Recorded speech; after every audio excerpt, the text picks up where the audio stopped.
قلنا لا تخف إنك أنت الأعلى وألق ما في يمينك تلقف ما صنعوا إنما صنعوا كيد ساحر ولا يفلح الساحر حيث أتى.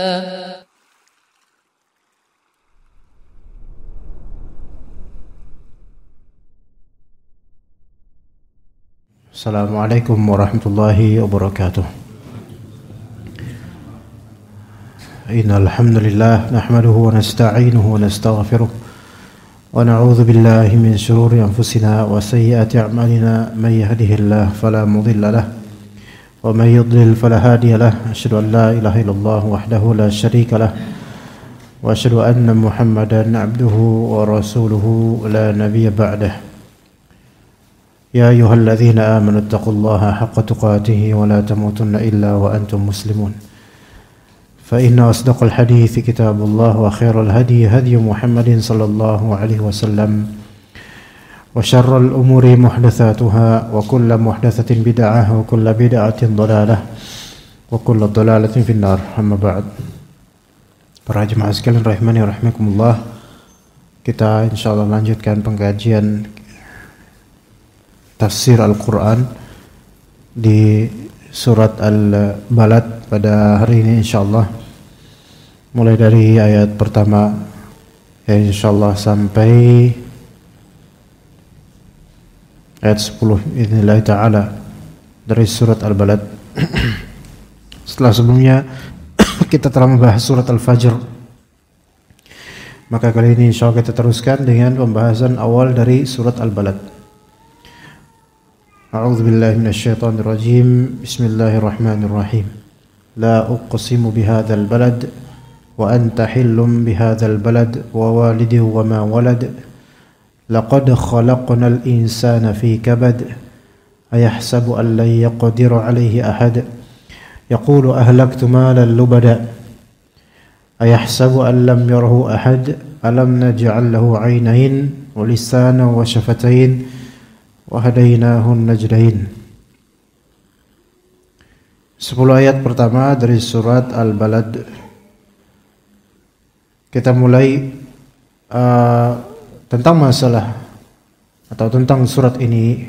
Allah Subhanahu wa taala membuka surat ini dengan qasam, dengan sumpah atas nama Al-Balad, yaitu tanah Mekah, negeri Mekah, Mekah Mukarramah. Ya. Dan Nabi Muhammad alaihi salatu wassalam dihalalkan untuknya pada waktunya untuk berperang di Mekah melawan orang-orang musyrikin. Kemudian juga Allah Subhanahu wa taala bersumpah atas nama Walid wa ma walad. Atas nama Walid yaitu orang tua dan apa yang dilahirkan dari orang tua itu anaknya. Dan Allah Subhanahu wa taala sebutkan bahwasanya manusia itu diciptakan dalam keadaan susah payah, manusianya itu susah payah, kabad. Dan kemudian Allah taala mempertanyakan apakah manusia itu mengira bahwa tidak ada sesuatu pun yang menguasai manusia. Sehingga ada manusia mengatakan, aku telah menghabiskan atau berinfak dengan harta yang banyak. Dia kira bahwasanya dalam penghabisan harta atau dalam infak itu tidak ada yang melihat. Dan Allah Ta'ala mempertanyakan, bukankah Allah Ta'ala telah menjadikan untuknya sepasang mata, juga lidah dan sepasang bibir. Dan dengan mata jendela ilmu, dengan bibir jendela pengetahuan, atau dengan bibir transfer pengetahuan, dengan lidah, dengan mulut. Wahadainahu najdain, kami telah menunjukkan kepadanya dua jalan kebaikan dan kejahatan. Dua jalan, yaitu kebaikan dan kejahatan, melalui ilmu pengetahuan. Nah, surat Al-Balad awal-awal ini insyaallah kita bahas ayat per ayat biiznillah ta'ala. Pertama dari kalimat Allah Azza wa Jalla La uqsimu bihadzal balad. La uqsimu bihadzal balad. Yani uqsimu bihadzal balad. Aku bersumpah dengan negeri ini, yaitu negeri Makkah Al-Mukarramah. Ini kata banyak dari para ulama. Dan apa yang menjadi objek sumpah oleh Allah Azza wa Jalla itu menunjukkan keagungan kebesarannya, menunjukkan kepentingannya. Ini menunjukkan Al-Balad Al-Haram, yaitu tanah Makkah, itu adalah negeri yang terbaik. Dan dikatakan oleh Al-Wahidi dalam tafsirnya, yaitu tafsir Al-Wasit, ajma'al mufassiruna ala anna hadha qasamun bil baladil haram wa huwa Makkah. Para ahli tafsir mereka bersepakat bahwasanya sumpah di ayat pertama, yaitu la uqsimu bihadzal balad, al-balad di sini adalah yaitu tanah Makkah. Ini sepakat para ulama. Dan ulama-ulama lain juga menghikayatkan atas ijma' atau konsensus ini, seperti Al-Qurtubi, Ibnu Juzai, Al-Khazin, Asy-Syaukani dan lainnya. Sehingga tidak ada debu lagi yang berterbangan akan khilafiyah dan perselisihan bahwasanya al-balad yang dimaksud adalah negeri Makkah, dan negeri Makkah negeri yang paling baik secara zat yang memang Allah Ta'ala khususkan. Ya. Juga al-balad al-amin, negeri yang aman yang didoakan oleh Nabi Ibrahim alaihissalam, yaitu negeri Makkah. Sebagaimana doa Nabi Ibrahim alaihissalam di balik bukit ketika meninggalkan Ismail dan ibunya, yaitu Siti Hajar. Rabbi ja'al hadzal balada amina. Wahai Rabbku, jadikanlah negeri ini negeri yang aman. Padahal ketika itu tidak ada orang kecuali 2 orang, yaitu Siti Hajar dan Nabi Ismail, yang masih baru berapa hari atau mungkin berapa hari, ya baru masih merah gitu. Nah, juga ketika Nabi Ismail sudah dewasa dan Nabi Ibrahim kemudian juga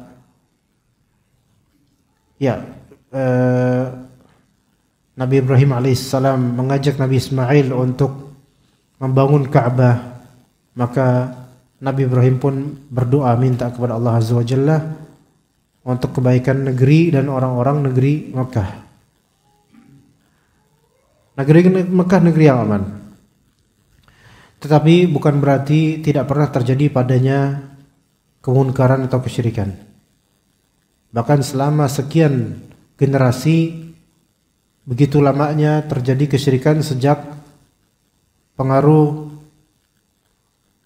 penguasa Mekah namanya Amr bin Luhai al-Khuzai yang membawa sekian berhala dari tanah Syam untuk dijadikan sebagai bahan sesembahan oleh penduduk Mekah. Itu pertama kalinya terjadi kesyirikan di tanah Mekah. Maka entah sekian ratus tahun atau mungkin ribuan tahun, maka terjadi kesyirikan di zaman yang disebut zaman jahiliyah. Setelah itu, sebelum kemudian Rasulullah SAW Allah Ta'ala utus untuk menyebarkan tauhid dan memberantas kesyirikan. Jadi pernah terjadi kesyirikan padanya. Nah, doa Nabi Ibrahim itu udah beribu-ribu tahun lamanya yang lalu. Dan pengkabulan yang paling maksimal dan pamungkas itu di zaman Nabi SAW.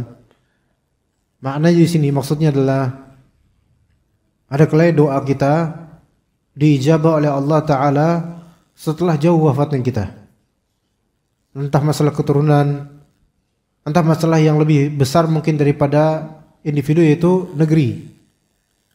Apapun itu, doa kita yang kita panjatkan pada Allah untuk masa depan kita atau siapapun tidak mesti segera langsung dijawab. Karena jawaban Allah Ta'ala itu bergantung pada kehendak Allah, bukan bergantung pada kemauan kita. Karena Allah itu Rabbul Alamin, dialah pengatur dan tidak diatur. Dialah diminta dan bukan yang dituntut. Taib, la uqsimu bihadzal balad, aku bersumpah dengan negeri ini. Di surat At-Tin, wa hadzal baladil amin, Ya, maka negeri ini yaitu Makkah disifati sebagai negeri yang aman. Negeri yang aman. Nah, keamanan negeri dari apa?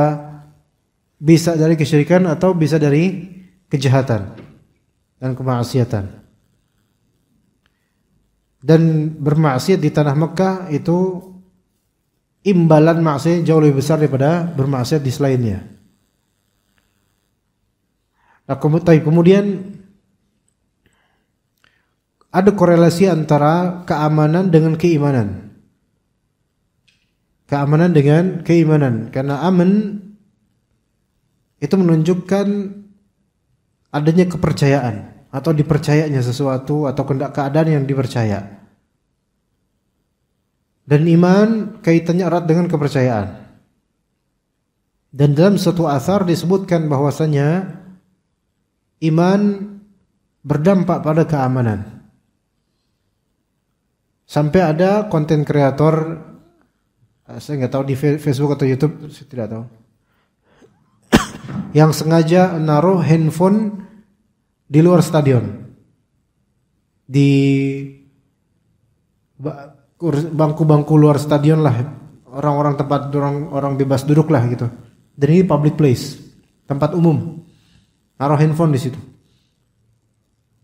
seolah-olah ketinggalan gitu, untuk menguji, karena dia mau nonton bola di dalam stadion di daerah mungkin di Qatar atau di daerah Timur Tengah, daerah Arab gitu.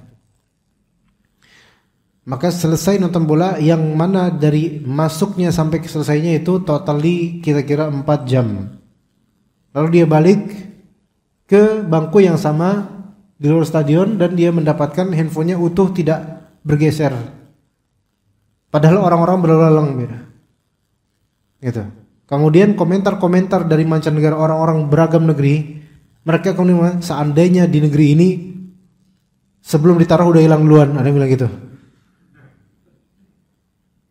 Dan kayaknya nggak ada yang komentar dari negara Indonesia deh. Ya. Nah, gimana kalau di Indonesia? Naruh di bagian luar Indomaret deh, nggak usah di stadion, di Indomaret di luar. Ya itu, mungkin belum kita taruh udah hilang duluan. Ajaib. Jadi kadar keimanan masyarakat itu berpengaruh pada keamanan daerah itu. Karena apa? Keamanan itu basicnya adalah saling percaya satu sama lain, sehingga tidak terjadi kejahatan. Makanya terasa aman dan tidak ada kemunkaran, dan itu dihasilkan dari keimanan. Percaya sama Allah, yakin Allah Ta'ala melihat gitu kan, sehingga tercegahlah diri dari mengambil sesuatu yang bukan miliknya dan seterusnya. Maka ketika budaya korupsi, ini menunjukkan imannya kurang, keamanannya juga ya kurang, keamanannya kurang. Tapi bukan berarti kita putus asa terhadap rahmat Allah, melainkan kita memohonkan kepada Allah semoga Allah jadikan negeri ini negeri yang aman dan beriman. Amin. Allahumma amin. Wa anta hillum bihadzal balad. Dan engkau hillun bihadzal balad, dan engkau Nabi Muhammad hil bihadzal balad, yaitu bertempat di negeri ini. Ini surat Makkiyah. Wa anta hillum bihadzal balad, periode Makkah. Engkau saat ini tinggal di negeri Makkah. Atau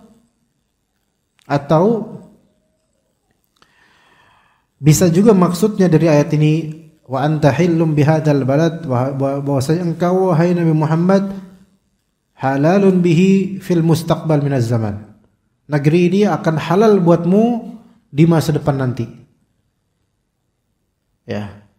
Maksudnya halal apa? Halal kependudukanmu kalau misalnya kamu pengen tinggal di situ lagi. Maksudnya halal, maksudnya aman. Atau bisa dimaknai halal di sini di masa depan, yaitu halal untuk mengadakan perang di situ terhadap orang-orang musyrikin. Karena di masa periode Makkah, Nabi Muhammad dan para sahabat tidak bisa memerangi secara nyata betul-betul terhadap orang-orang musyrikin yang mereka aghlabiyah, mayoritas, dan tradisinya sangat kuat. Ya, taib. Dalam hadis yang diriwayatkan oleh Bukhari Muslim disebutkan dari Abu Hurairah radhiyallahu anhu, inna Khuza'ata qatalu rajulan min Bani Laits 'ama fathi Makkah biqatilin minhum faqataluh. Sesungguhnya orang-orang Khuza'ah telah membunuh seorang lelaki dari Bani Laits, kabilah Bani Laits. Kapan? Pada tahun penaklukan Fathu Mekah, pada tahun Fathu Mekah. Dan itu Bani Khuza'ah, suku Khuza'ah membunuh seorang pria dari suku lainnya, sama-sama Arab ya. Di tahun Yaumul Fathu Mekah itu mereka lakukan sebagai balasan atas pembunuhan salah satu dari mereka, yaitu orang Bani Laits itu pernah membunuh seorang dari Bani Khuza'ah. Maka Bani Khuza'ah pun melakukan retaliate namanya. Pembalasan. Ya. Tapi agak beda, bukan Cina retaliate kepada tarifnya Donald Trump, itu beda lagi. Ya. Tapi ngebalas gitu. Jadi Bani Khuza'ah membalas dengan membunuh seorang pria dari Bani Laits. Maka Rasulullah SAW diberi kabar tentang kenyataan ini. Lalu beliau pun kemudian raqiba rahilatahu fa khataba.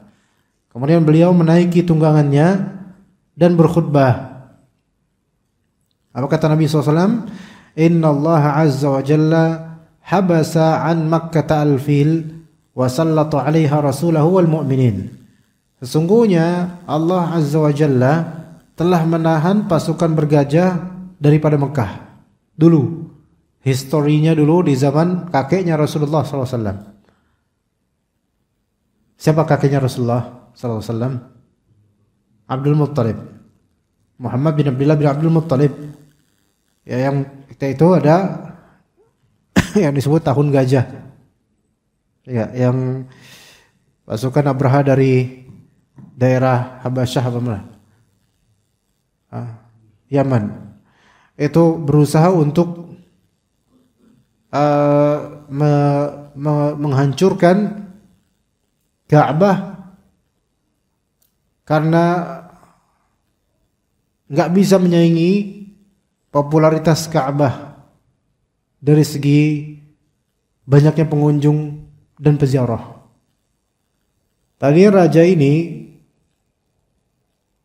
ada raja di daerah itu, dia subhanallah lupa, itu membangun kanisah, yaitu gereja mewah, supaya ada terjadi pilgrimage, yaitu terjadi pengunjungan dan peziarahan ke gereja tersebut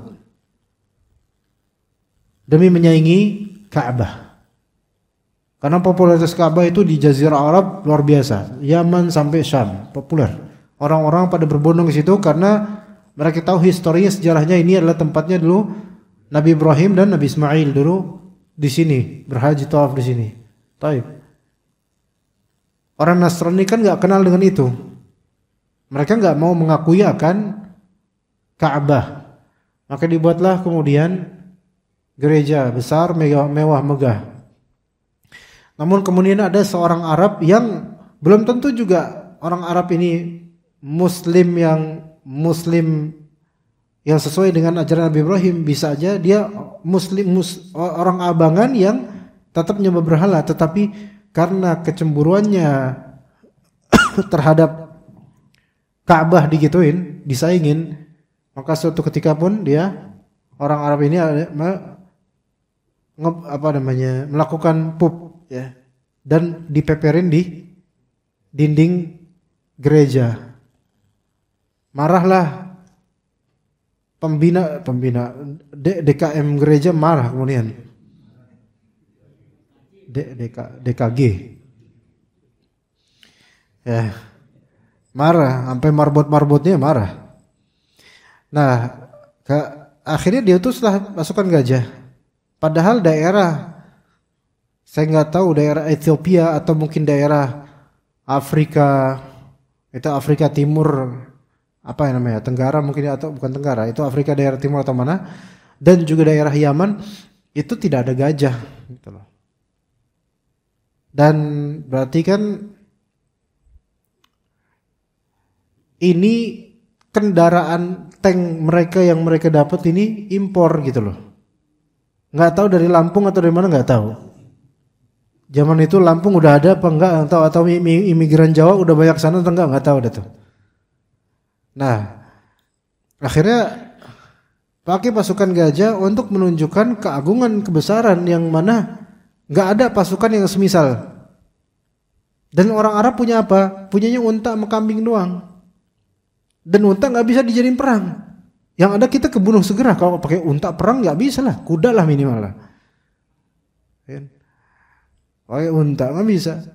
Maka orang Arab give up, mereka kemudian menyerahkan bahwasanya Ka'bah kalau mau dihancurkan ada Allah Ta'ala yang akan menjaganya. Padahal mereka musyrikin loh. Dan padahal agama Nasrani yang dianut oleh tentara-tentara ini itu dari segi keagamaan asalnya lebih dekat kepada Islam dibandingkan agama orang musyrikin.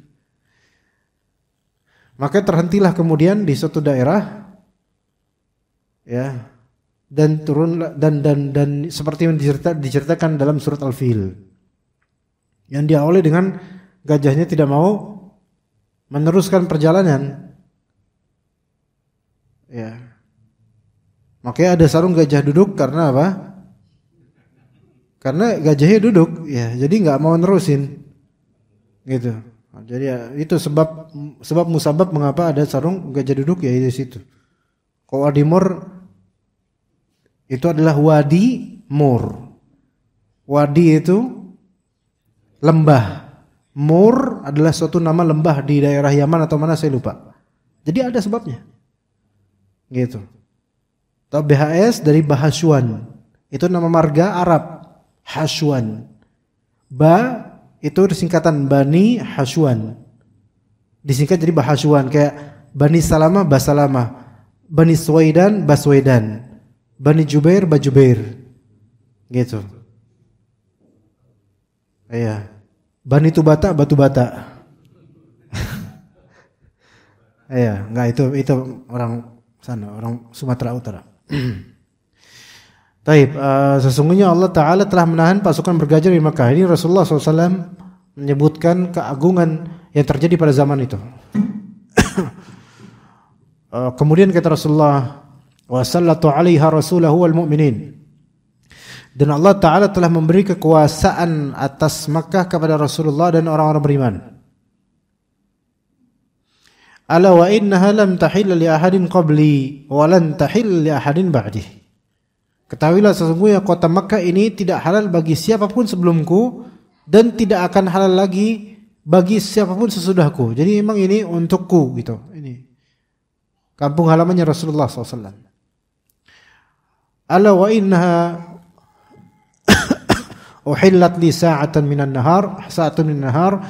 Ala wa innaha sa'ati hadhihi haram. Ketahuilah sesungguhnya kota ini telah dihalalkan bagiku hanya dalam waktu 1 jam dari siang hari ini. Ketahuilah sesungguhnya ia kota Makkah adalah tanah haram sepanjang masa, tidak halal lagi. Artinya apa? Tidak ada lagi peperangan. Tidak ada lagi peperangan, bahkan tidak ada lagi hijrah setelah itu.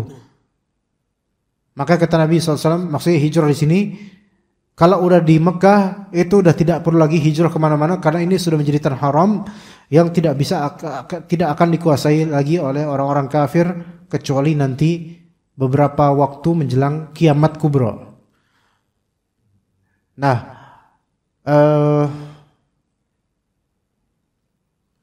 disebut tanah haram karena penghormatan yang ada padanya terhadapnya ada beberapa hal yang terbatas. Dibatasi, seperti peperangan tidak boleh terjadi pada tanah haram sepanjang masa, sampai kapanpun nggak boleh berperang di situ. Kayak hati-hati ketika seseorang berkelahi di Madinah atau Makkah. Polisi Saudi itu jauh lebih tegas daripada polisi kita. Tentara mereka juga jauh lebih tegas, dalam artian lebih tegas di sini sesuai dengan peraturan. Enggak ada neko-neko, enggak ada. Antum ketika melanggar sedikit yang menurut mereka perlu ditahan, langsung ditahan walaupun pelanggaran yang bagi orang Indonesia itu kecil. Ya, pasti ditahan. Makanya hati-hati ketika misal berkelahi. Kalau adu mulut udah biasa orang Arab itu. Tapi enggak bakal mereka sampai nonjok. Nonjok sekali, jika tidak luka tetap ditahan. Jika luka maka ada kisos. Atau disuruh bayar tertentu dan diserahkan pembayar ke keluarga. Kalau di negeri dekat Brunei itu enggak ke keluarga yang menderita. Ya, beda. Maka di sana lebih aman makanya di Haramain itu. Antum enggak bakal lihat orang saling tonjok menonjok enggak. Ya. Terus antum enggak akan lihat di gang-gang sana kemudian naik motor berlawanan arah ngadu kemudian blok terus tonjok-tonjokan enggak ada orang sana.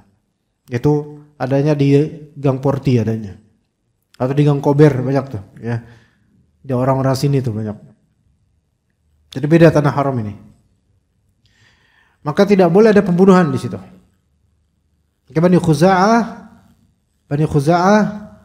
tidak boleh melakukan tidak perlu membunuh siapapun. Tapi kemudian ini tafsiran terhadap wa anta hillum bihadzal balad. Engkau wahai Nabi Muhammad halal untuk negeri ini. Dalam urusan Fathu Mekah engkau punya keputusan. Namun setelah Fathu Mekah negara ini menjadi negara haram. Maksudnya tidak boleh ada pembunuhan, peperangan di situ. Baik, kemudian dari Abdullah bin Abbas radhiyallahu anhuma, Nabi sallallahu alaihi wasallam bersabda. Nabi sallallahu alaihi wasallam bersabda, Inna Allah harrama Makkah falam tahilla li ahadin qabli wa la tahillu li ahadin ba'di wa inna uhillat li sa'atan min nahar. Ya, ini yang tadi kita sebutkan. Kemudian di ayat berikutnya wa walidin wa ma walad. Aku bersumpah dengan walid dan al-walad. Walid di sini artinya orang tua, ya. Orang tua kandung. Dan walad yaitu maulud, yaitu anaknya. Jadi maulud artinya anak. Namun para ulama mereka berbeda pandangan mengenai maksud dari walid dan walad ini. Ada di antara ulama mengatakan walid di sini maksudnya Nabi Adam alaihissalam. Sedangkan walad yaitu semua keturunan Nabi Adam alaihissalam. Itu pandangan pertama. Ya, pandangan pertama. Taib, ada juga di antara pandangan ulama tentu yaitu ini umum sesuai dengan lafalnya bahwasanya walid mencakup segala walid dan walad mencakup segala walad. Walid yaitu yang melahirkan dan orang tua baik bapak atau ibu yaitu walid. Perempuan biasanya walidah. Ya. Walad yaitu maulud. Walad yaitu maulud yang dilahirkan. Itu pendapat kedua. Dan itu yang lebih afdal sepertinya. Ada juga pendapat lainnya bahwa walid di sini adalah Nabi Ibrahim alaihissalam. Dan walad di sini siapa? Nabi Ismail alaihissalam. Memang yang pendapat ketiga ini kalau kita kontekskan pada surat Al-Balad relevan karena negeri Mekah ini dibangun oleh sang walid yaitu Ibrahim dan sang walad yaitu Nabi Ismail alaihissalam. Ini juga relevan juga, ya. Ini juga relevan. Dan bahkan yang mendoakan supaya negeri aman yaitu sang walid yaitu Nabi Ibrahim alaihissalam. Ya ala kulli hal. Manapun itu tafsirannya, semuanya sebenarnya ada sisi relevansinya. Terlebih ketika sebagian dari ulama berpandangan bahwasanya Nabi Adam alaihissalam dahulu ketika diturunkan dari surga menuju ke alam dunia, diturunkannya di daerah Mekah kata sebagian ulama. Maka ini juga relevan sebagai walid dari semua anaknya Nabi Adam, semua keturunan Nabi Adam. Begitu, wallahu a'lam. Nah, di sini sumpah atas nama orang tua dan anak kandungnya. Ini menunjukkan dua pihak ini sesuatu yang besar. Dua pihak ini sesuatu yang besar yaitu ikatan antar keduanya, orang tua dan anak, baik bapak ibu dan anaknya itu sesuatu yang besar sehingga Allah Ta'ala bersumpah atas nama dua pihak ini. Ya. Sehingga tidak boleh anak itu disia-siakan, tidak dididik, tidak didoakan, tidak dimintakan pada Allah Ta'ala untuk kebaikannya, enggak boleh. Mereka harus diperhatikan, tidak boleh dibuang. Tidak boleh dibuang. Dan ya ikhwan, kenyataan yang banyak sekali dalam masalah walid dan walad ini. Dalam masa pernikahan siri terutama yang tidak tercatat di negeri. Ya. Kadang tercatat di KUA hanya sebagai suratan biasa saja, Pak, belum sampai buku nikah. Ini enggak aman. Ini enggak apalagi zaman sekarang, zaman barcode. Yang mana kalau nikah harus ada barcode-nya. Dari buku nikah, dari kartu keluarga sekarang kan pakai barcode, Pak. Udah update belum Bapak? Ya bagus. Ya emang saya bukan orang dukcapil nih jadi ngomong gini ya. Enggak, tapi diupdate untuk urusan birokrasi ke depannya lebih mudah. Sekarang apa-apa pakai barcode, terdata di internet dan bisa diketahui oleh negara secara total. Nah, yang terjadi pernikahan siri yang tidak diupayakan untuk diresmikan oleh negara atau diformalkan gitu, tercatat. Itu banyak terjadi setelah punya anak cerai, pisah. Ya. Kemudian bapaknya sama sekali tidak bertanggung jawab ketika bapaknya tahu anaknya masih kecil, baru berapa bulan atau baru 1 tahun, sehingga belum saling kenal. Itu lepas kemudian dan merasa tidak terbebani nafkahnya dan tidak ada perasaan sampai bertahun-tahun. Itu terjadi banyak. Ya. Berbeda antara perpisahan atau perceraian kalau anak usia baru belum 1 tahun yang belum ada banyak interaksi yang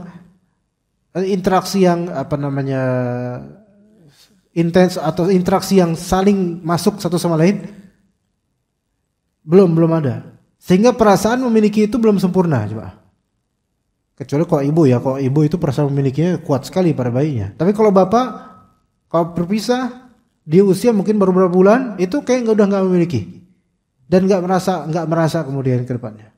Berbeda dengan kalau misalnya itu anak udah berapa tahun, udah sering jalan bareng, ini udah beda. Ya. Nah begitu.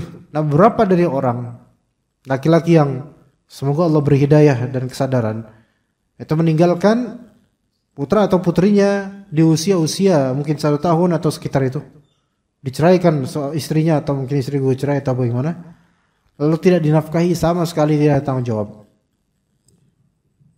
Ketika Allah Ta'ala bersumpah atas nama dua pihak ini, orang tua dan anak, kemudian ada orang tua model begini, seperti nggak pernah ngerti bahwasanya ada tanggung jawab yang akan Allah Ta'ala pertanyakan nanti di hari akhir. Begitu. Kemudian Allah Ta'ala berfirman, laqad khalaqnal insana fi kabad.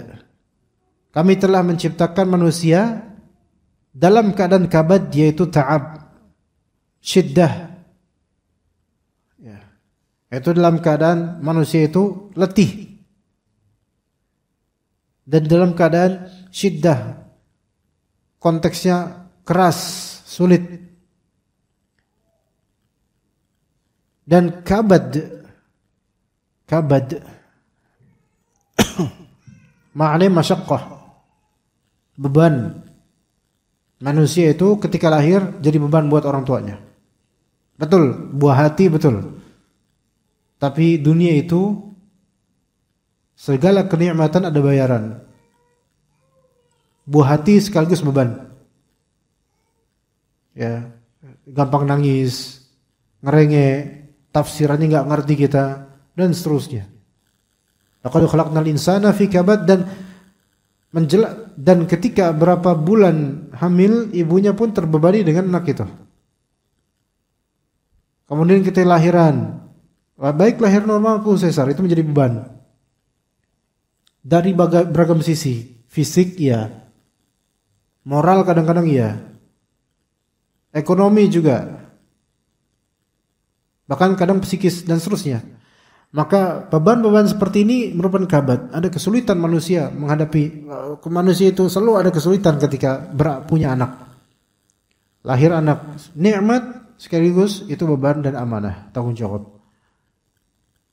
Dan kata para ulama bahwasanya laqad khalaqnal insana fi kabad, di sini kami ciptakan manusia di kehidupan dunia ini selalu akan menghadapi kabad, yaitu yukabidu umur hayatihi wa ma'isyatihi wa humuma dunyahu wa akhiratihi. Yaitu dia akan menghadapi beban urusan kehidupan dunianya dan penghasilannya. Ma'isyah itu how to live, yaitu bagaimana cara hidup, bagaimana untuk survive dan bertahan hidup. Kemudian humumud dunya wa akhirati, pikiran-pikiran tentang dunia dan akhirat. Semakin kita berusia itu terasa semakin ada kabad ini, yaitu beban ini semakin ada. Semakin ada.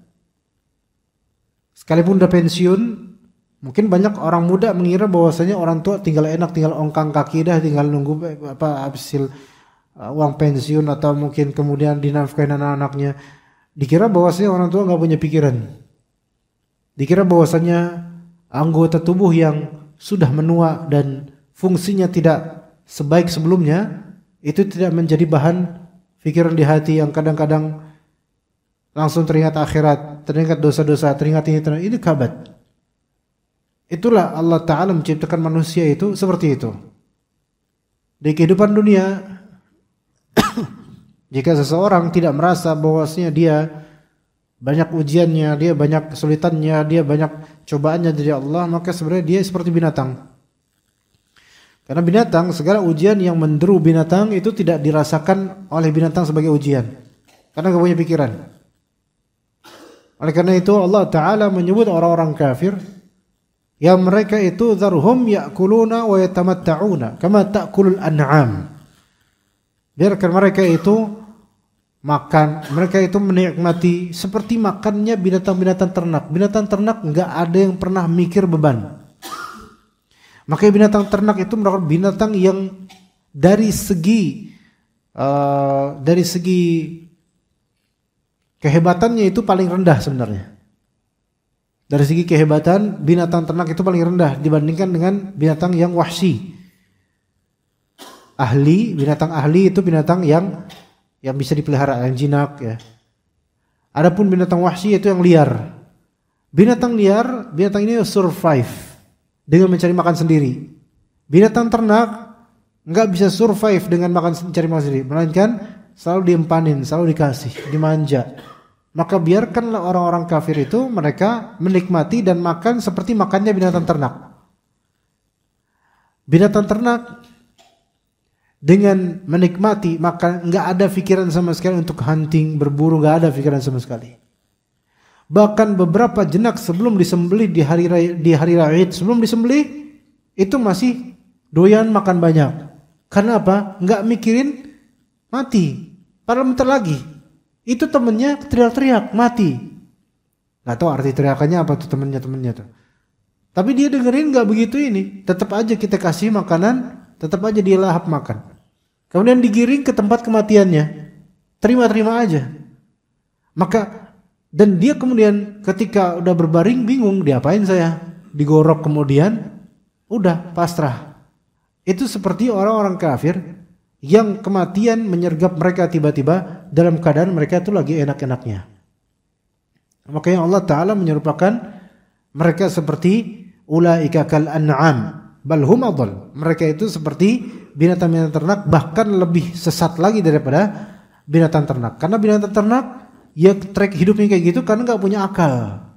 Lah ini orang punya akal tapi track hidupnya kayak binatang ternak, berarti lebih buruk lagi. Baik. Maka kata Allah Azza wa Jalla, ayahsabu an la yaqdiru alaihi ahad. Apakah manusia itu mengira bahwasanya tidak ada sesuatu pun yang berkuasa atasnya? Bahwasanya tidak ada yang bisa mengalahkan manusia? Ayahsabu an la yaqdiru alaihi ahad. Manusia apakah merasa sempurna dengan teknologi yang sekarang ada misalnya? Kalau kita refleksikan ke sekarang dalam masalah teknologi misalnya, dengan mudahnya kan sekarang manusia itu merancang banyak hal. Ya, teknologi yang paling tinggi sekarang kemungkinan China yang akan membalap ya. Walaupun USA itu tentu masih tinggi juga rate-nya. ya. Kemudian beberapa negeri Eropa. Nah, tapi setinggi-tingginya teknologi, baik Cina, USA, Rusia, atau lainnya, sehebat apapun bahkan mereka berkumpul bersepakat atas sesuatu untuk teknologi, mungkin pergi ke planet mana atau mungkin apalah, maka apakah itu selamanya? Enggak, ikhwan. Enggak selamanya. Coba kita ingat-ingat zaman-zaman ketika era 80-an. Mana pernah kita tahu internet? Enggak kepikiran sama sekali. Sekarang kalau kita naik kereta atau naik busway atau apa ya, itu kan pakai kartu ya. Tap gituan, tek gituan. Coba sekarang pikiran tahun 90 Pak, kepikiran enggak ada gitu? Enggak Pak. Dulu kita naik kereta, ya naik kereta Jabodetabek. Kayak karcis biasa. Bahkan dulu karcisnya sebelum itu karcis yang pakai kardus kecil itu loh, yang kalau pas kita keluar stasiun dicekrek digituin. Kalau atau di dalam kereta diperiksa dicekrekin gitu. Apa namanya itu? Dibolongin ya, tengah-tengah dibolongin. Itu dari kardus tuh. Iya kan? Nah, kemudian beralih ke stiker kertas kayak stiker gitu bagus gitu, kayak uang, kalimat uang, cakep banget. Sekarang pakai kartu. Ini kemajuan. Ini kemajuan teknologi, masya Allah. Ya, mulai ada komuter lain, kemudian ya, dulu mana ada kereta ekspres aja. Ya bukan komuter lain dulu. Ya, masya Allah, kemajuan luar biasa. Terus kemudian ada Jakarta Bandung, apa namanya? Wes bablas anginnya gitu kan. Ya. Di Jepang ada bullet train, ada kereta peluru gitu ya, saking kencengnya gitu loh. Ayah sabul insan, ayah sabul alla yaqdiru alaihi ahad. Dikira itu semua enggak berakhir. Akan berakhir, wallah akan berakhir. Akan berakhir. Kemudian teknologi lainnya seperti internet. Jadi di abad 20, akhir 19, akhir 1900-an dan awal 2000-an, internet itu merupakan penemuan terhebat di dunia ini, internet. Dengan komponen dengan kemudian di balik internet kan nanti ada banyak macam, media sosial ada, blogspot ada, ini ada banyak hal. Karena internet, ya. Tapi sekarang bagi para pakar bahwasanya invention atau penemuan terhebat zaman sekarang adalah AI, artificial intelligence. Yang sekarang udah masuk ke 4.0 atau berapa gitu. Ya. Itu kalau kita dalemin itu luar biasa ini AI ini. Sehingga Microsoft aja sampai mengkat atau bahasa kita apa ya? PHK sekian ribu pekerja. Maksudnya gini, para AI maker yang membuat AI, mengkreasikan AI itu juga terkena impactnya mereka juga gitu loh. Akhirnya banyak petugas yang ini, ya. Ingat dulu jalan tol banyak petugas-petugas yang biasa iniin kartu tol. Itu kan udah gara-gara teknologi jadi mereka kurangin. Jadi nggak ada yang kerja, paling berapa orang tuh sekarang? Iya, satu orang doang gitu. Jangan sampai nanti azan elektronik lagi, udah ada azan elektronik bisa nih. Iya, kita azan dulu jemaah. Setelah itu kita lanjutkan insyaallah. Baik, kemudian Allah Ta'ala berfirman, yaqulu ahlaktu malal lubadah. Manusia yang mubadzir, yang telah membuang-buang hartanya dalam kebatilan atau syahwatnya dan kezatannya, itu berkata, anfaqtu malan katsiran, saya telah mengeluarkan harta yang banyak. Saya telah menggunakan harta itu seolah dalam kebaikan. Maka sebenarnya maksud di sini kata Ibnu Jarir At-Tabari rahimahullah, yaqulu ahlaktu malal lubadah, kata Allah Azza wa Jalla. Orang kafir ini berkata, saya telah spending too much money gitu. Saya telah menghabiskan begitu banyak harta. Dengan adanya seolah-olah kebanggaan. Telah menghabiskan harta tersebut. Yang ini terjadi di zaman Rasulullah SAW. Yaitu maksud dari orang ini adalah ahlaktu malan kathiran fi adawati Muhammad fa anfaqtu dzalika fi. Saya telah menghabiskan banyak harta dalam rangka memusuhi Nabi Muhammad sehingga itu dinilai sebagai infak dong. Ada pelajaran di sini. Sebagian orang yang memiliki harta banyak mengeluarkan harta-harta tersebut untuk jalur yang bertentangan dengan syariat Allah, tapi orang itu merasa bahwasanya dia telah berinfak dan dia telah berjasa dengan harta itu. Ya. Kalau misalnya nih ada seorang kaya pengen ngundang dai terkenal tapi pelawak, atau dai terkenal ini malah justru di panggung dengan joget-joget, ini batil. Ini kerusakan banget ini. Maka orang kayak ini menggelontorkan dana mungkin ratusan juta untuk itu. Yang seandainya kalau dia kasih orang fakir miskin satu RT itu mencukupi semuanya. Tapi dia lebih memilih untuk bikin hal-hal yang heboh seperti ini. Maka dia mungkin berkata, ya qulu ahlaktu malan lubada. Saya telah spending too much money. Saya telah menghabiskan banyak harta untuk seolah-olah saya anggap itu kebaikan. Karena saya telah membuat majelis taklim tapi isinya hanya lawakan atau orang-orang joget, na'udzubillah min dzalik. Mengira bahwasanya ini adalah hak padahal ini adalah batil dan justru ini tabdzir. Dan ini temannya syaitan. Kata Allah Azza wa Jalla, innal mubadzirina kanu ikhwanas syayatin. Sesungguhnya orang-orang mubadzir maka mereka adalah saudaranya para syaitan. Gitu. Ya sebagaimana orang-orang kafir di zaman Makkah, di periode Makkah, itu ketika mengerahkan harta, menyewa orang atau peralatan untuk memusuhi Nabi Muhammad. Itu mereka menganggap bahwasanya itu adalah kontribusi terhadap negara, kontribusi terhadap masyarakat. Ahlaktu malan lubada. Saya telah menghabiskan banyak harta saya untuk berkontribusi dalam masalah ini. Ya. Maka kemudian kata Allah Azza wa Jalla, ayahsabu an lam yarahu ahad. Apakah dia mengira bahwa saya tidak ada seorang pun atau tidak satu pihak pun yang melihatnya? Ketika dia menginfakkan hartanya dalam kebatilan, dia mengira bahwasanya Allah tidak melihatnya. Dan ketika gini, maksud dari ayat ini adalah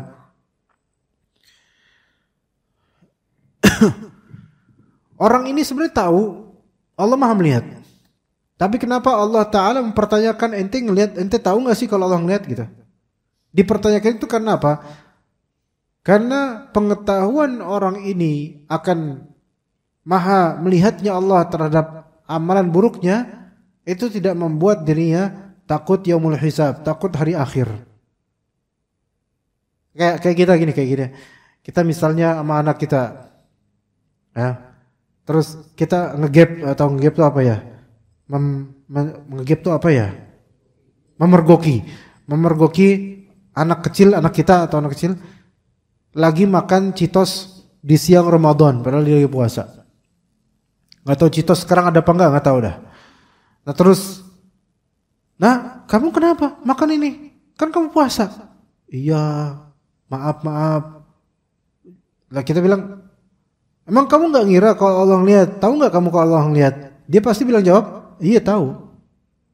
Nah sekarang seperti ini, apakah yahsabu an lam yarahu ahad? Apakah dia ngira bahwasanya Allah tidak melihat?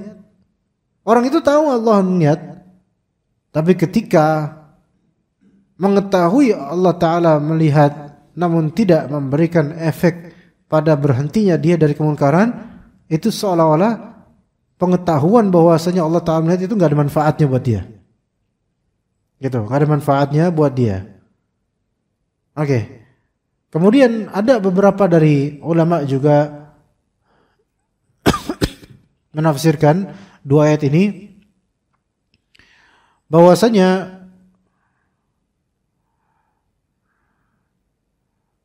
walaupun ini bukan tafsiran, tapi seolah-olah ada orang seperti ini. Ada orang memproklamirkan dirinya begitu banyak berjasa, dan dia butuh validasi dan prestige atau pujian dari manusia, sehingga dia harus mendeklarasikan dirinya, saya itu udah berbuat banyak, saya itu sudah begini, saya udah wakaf ini, saya lah yang gini, saya ini. Maka kita katakan padanya, ayahsabu an lam yarhu ahad. Ya Pak, emang gak ada yang tahu Pak, Bapak seinfak sebegitu? Bukankah Allah tahu? Iya, Allah tahu. Lalu kenapa Bapak perlu mendeklarasikan sekarang? Sebenarnya Bapak pengen karena Allah Ta'ala atau pengen kita akuin? Gitu. Bukan tafsiran ayat ini bukan tafsiran ayat ini, tapi frame-nya itu seolah-olah serupa. Bahwa saya sebagian orang yang mencari perhatian manusia dalam infaknya, dalam jasanya, itu kadang mungkin karena dikecewakan, atau mungkin karena ekspektasinya enggak sesuai, kenyataan enggak sesuai ekspektasi, akhirnya dia perlu mendeklarasikan, sayalah yang telah infak begini begitu, saya telah begini begitu, maka tolong akuin saya, gitu maksudnya. Nah, dalam suatu kitab karya Syekh Sa'ad Al-Qahtani rahimahullah berkaitan dengan bahaya syirik dan riya dan semisalnya, Anda lupa nama kitabnya, agak panjang namanya.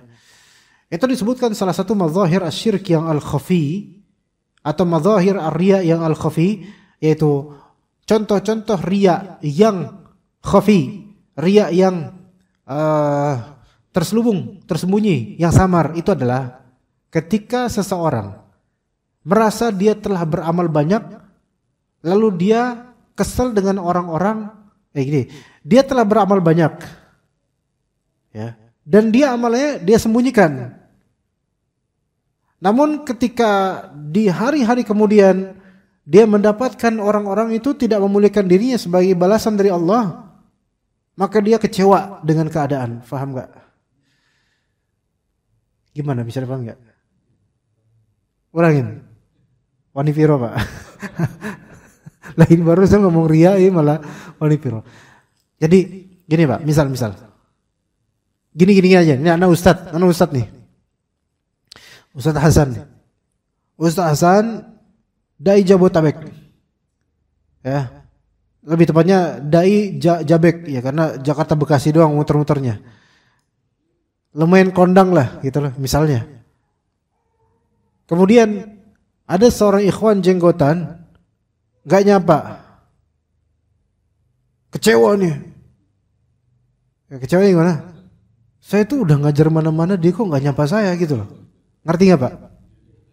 Gitu. Iya, emang gak kenal saya apa, gitu kan?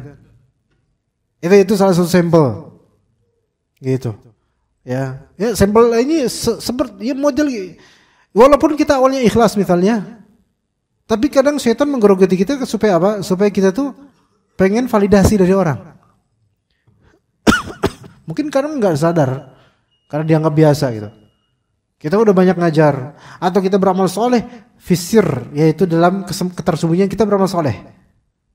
Mungkin ngarepin ridha Allah, jelas. Tapi kemudian ketika kita dapatkan seminggu kemudian orang-orang nggak hormat sama kita marah. Ya orang juga nggak tahu kok kita beramal kan. Kita kesel karena apa? Ya Allah, kok saya udah udah beramal secara diam-diam, kok nggak ada feedback dari takdir dengan dihormatilah saya gitu, apa gimana? Saya udah tahajud, tapi kok wibawa saya kok nggak ada gitu. Dah, situ emang mau apa gitu kan? Nah ini kalau emang beramal lillah, maka jangan lelah dengan cari perhatian gitu. Yang kata Ibnu Qayyim, kalau bukan karena Allah, mendingan gak usah beramal. Ya. Enggak, kalau bukan karena Allah, maka buat apa susah payah gitu loh. Kata Ibnu Qayyim, fa illam takun lillah fala tat'ab. Kalau misalnya bukan bukan ibadah, bukan karena Allah, maka enggak usah capek-capek antum ibadah. Capek ibadah tapi buat perhatian manusia. Ayah sabu allam yarahu ahad. Maka coba kalau kita beramal saleh tanpa diketahui oleh orang, hanya Allah yang tahu, udah cukup ayat ini. Ayah sabu allam yarahu ahad. Atau ada di hati kita kepingin validasi dari orang, pujian dari orang, maka apa enggak cukup? Allah yang melihat kita. Apa kita enggak ngerti kalau Allah itu udah melihat kita gitu. Maka udah.